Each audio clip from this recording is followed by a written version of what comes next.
like you've affected what's going on with them right now. Not really. You don't? Although I can speak on some very, very privileged information right now that I think is going to set the internet on fire because Is it? all right, let me break this down for you. Let me break down the last 24 or so hours of my life. So I, this morning, got a colonoscopy as a result of the fact that I, for a period of time, was suffering from a condition called colitis, in which your colon becomes infected and irritated, whatever. They wanted to do a colonoscopy. This is my second time doing it. Basically, it involves you don't eat any food for 24 hours. You take a bunch of meds that make you shit out every last ounce of water and shit inside your body, and then you go into the doctor's office. They put you to sleep.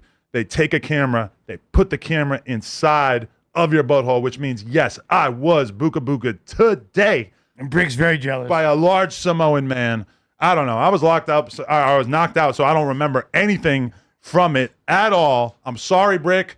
I know that this kind of goes against the nature of our relationship and everything. I wasn't supposed to let another dude hold me down like that while you were locked up. I'm so sorry. But I did that today. Anyway, yesterday, I'm sitting around the house, starving myself all day. I actually have a newfound appreciation for fasting because I do feel like I achieved some sort of mental clarity while I didn't eat food for a day. Shouts to the monks. But while I'm in my house, I'm playing poker on my computer, a guy comes to my front door, and I didn't actually even know, but my girl was communicating with him through the box in the front of our house with the camera. She texts me. She says, a dude is here from the FBI, and basically he's trying to serve you with a subpoena. And so she told him, like a ride or die would. She told him, Adam's not here, and he's off at work or whatever. I forget what she told him. And so I immediately hop on the line with my lawyer. I say, what should I do? I don't want to, handle this situation wrong. Over and over and over, I've sat down with rappers or whoever who tell me about situations in which they divulge too much information to the police or whoever, and it ended up coming back to bite them. Especially, something that comes to mind is like Hurricane Chris, who caught a body that was blatantly self-defense. Soon as the cops come, he airs out his whole situation and ends up coming back to haunt him because the state ends up trying him. So if he had not made all those statements to the cops right after he had killed this dude, then it for sure would have been a way easier case for him to beat. Now, that being said, I'm not really that worried because I know that I myself haven't been involved in any criminality, but I figured I would have my lawyer take care of it. So my lawyer reaches out to the guy who came to my door. She assures me that she's going to be able to ask the FBI agent a handful of questions, and from that information be able to ascertain, is Adam in trouble? Is Adam going to be, forced to hand over a crazy amount of information? Because that was kind of lingering around in my head as like, God, this is going to be a huge pain in the ass if they want to confiscate all the computers and everything in here. We're going to have to buy a bunch of computers to use. Where's the furnace?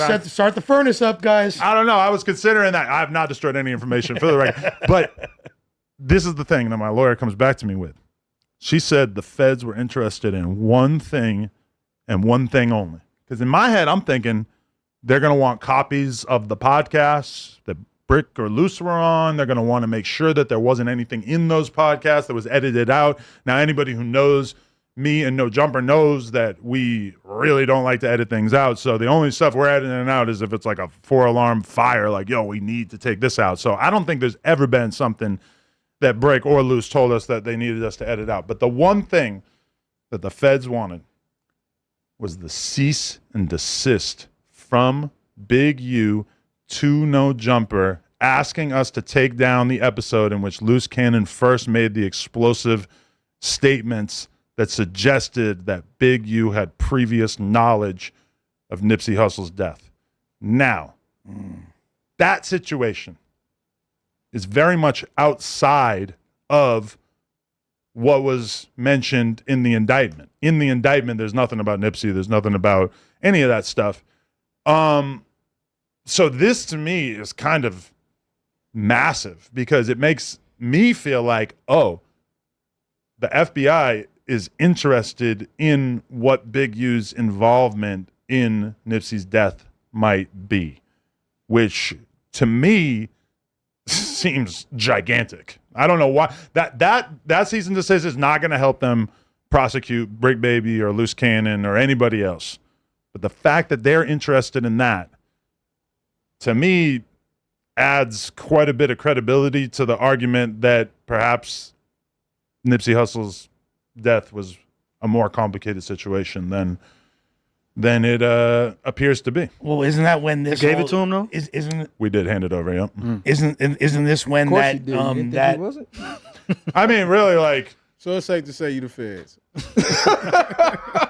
I'm happy to help the feds with talking about a document that we have previously discussed on here over and over, and which doesn't implicate anybody that I know or whatever. It's not like I know about Big U doing something illegal. Big U did something perfectly legal by sending over a document to us asking us to remove a piece of content. Now, for the record, it doesn't mean that this means that there's a full scale investigation into Big U's involvement in this situation. You don't feel like you played no part in them getting booked at all? No, Like not really. with the shit they set up here and you clipping it up. I mean, I get you live and people might be able to screen record, but some of the shit these niggas is saying, you sit back, like even the feds probably like, I can't believe like these niggas is this dumb. Well, then you clip it up to reiterate what they said My instead of attitude is basically if somebody comes on the podcast and they want to live their truth, they want to talk about the things that they've been through, then it's none of my business to dig through each podcast and figure out what's criminal, what might come back to get them. Because let's be real, this is hip hop where a huge percentage of people's lyrics, songs, etc., are basically putting them in the mix and acknowledging that they've been involved with crimes. And when I'm sitting there and Loose Cannon's saying, because keep in mind, this is my first time even understanding that Big U might have had any involvement in any street stuff still, when Loose Cannon's sitting there and saying, yeah, me and Big U went to this weed spot and we got all this money out of them, and then Big U didn't split the money up fairly and yada, yada. I'm sitting there thinking, Big U's on that? Like, I had no idea that Big U would have been doing anything that could be considered extortion or payments for checking in, whatever. Not a guess. In retrospect, I feel a little naive since he did call his podcast that, and he was talking about the checking in process pretty openly. he talked about I it mean, like Brick. Because on the at the end of Breakfast the day, Club. we see we understand the bottom line is the money. So at the end of the day, like you just said, if they come on here and you ask them certain questions.